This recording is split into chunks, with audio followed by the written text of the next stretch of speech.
Good looking kaya maraming nagkakagusto sa kanya. Lahat ng magagandang babae in-add siya. Hindi niya ako pinagpapalit kahit napakaramdam ko sobrang pangit ko na. Pero nawalan ako ng ganang makipagtalik sa kanya kasi halos every other day. Normal ba na kapag ayaw ko makipagtalik sa kanya magagalit siya? Isang beses kasi na gusto niya talaga at ayoko. Napukpok niya ako ng cliff pan.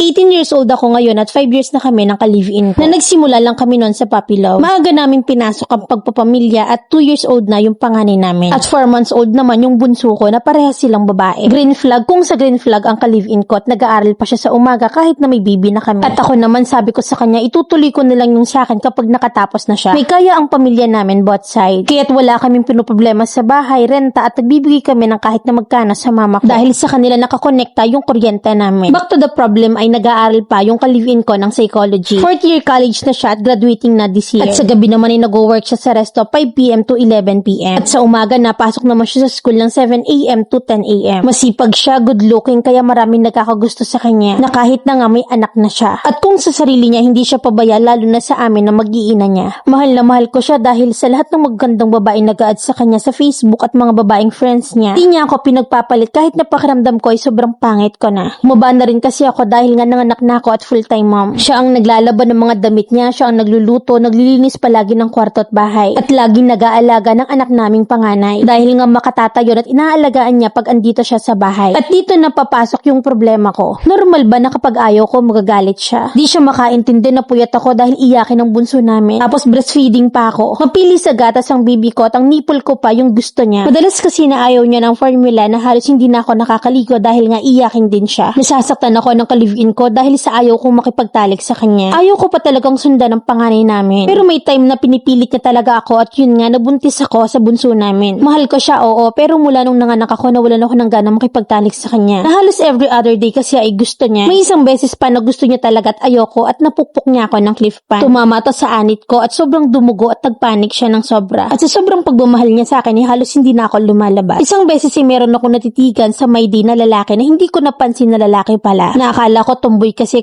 mukha siyang tomboy eh. Sobrang nagalit siya at halos masira yung drawer namin. Nakakatakot siya sobra lalo na kapag hindi ko siya napapagbigyan. Hindi naman siya adi kasi alam ko naman ang mga ginagawa niya. At alam ko na hindi siya ganun. Yosi lang talaga yung bisyo niya at minsan ay ala. Wala naman akong masabihan dahil baka pagtawanan lang ako. Sana merong makaintinding kababaihan sa akin dyan. At may tanong lang din ako na sobrang naiyak talaga ako kapag hindi ko nasasagot. 4 months pa lang kasi yung bunso namin. At nung nagdalawang buwan na yung baby namin ay may nangyari sa amin at hindi pa ako nagkakaroon. Nung nagtali kami ay meron lang mga spotty. Do you think regla yun? Sinaiputok niya na naman sa loob at until now hindi pa ako nireregla. At sobrang bilis kong magalit at umiyak. Buntis ba ako sa tingin nyo? Hindi kasi ako makabili ng PT kasi hindi ako makalabas-labas ng bahay. Sana mamili na matulungan nyo ako sa problema ko at ma-advise na rin. Letter sender, Antoinette.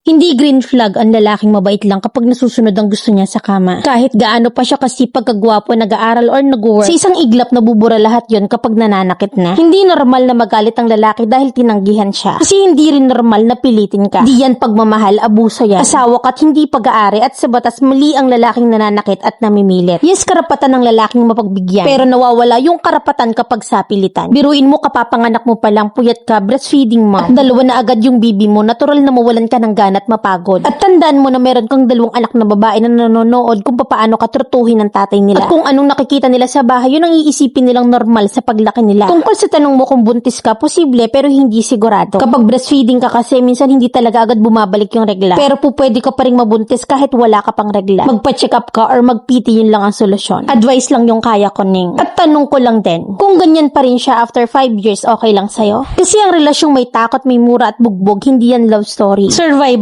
na yan.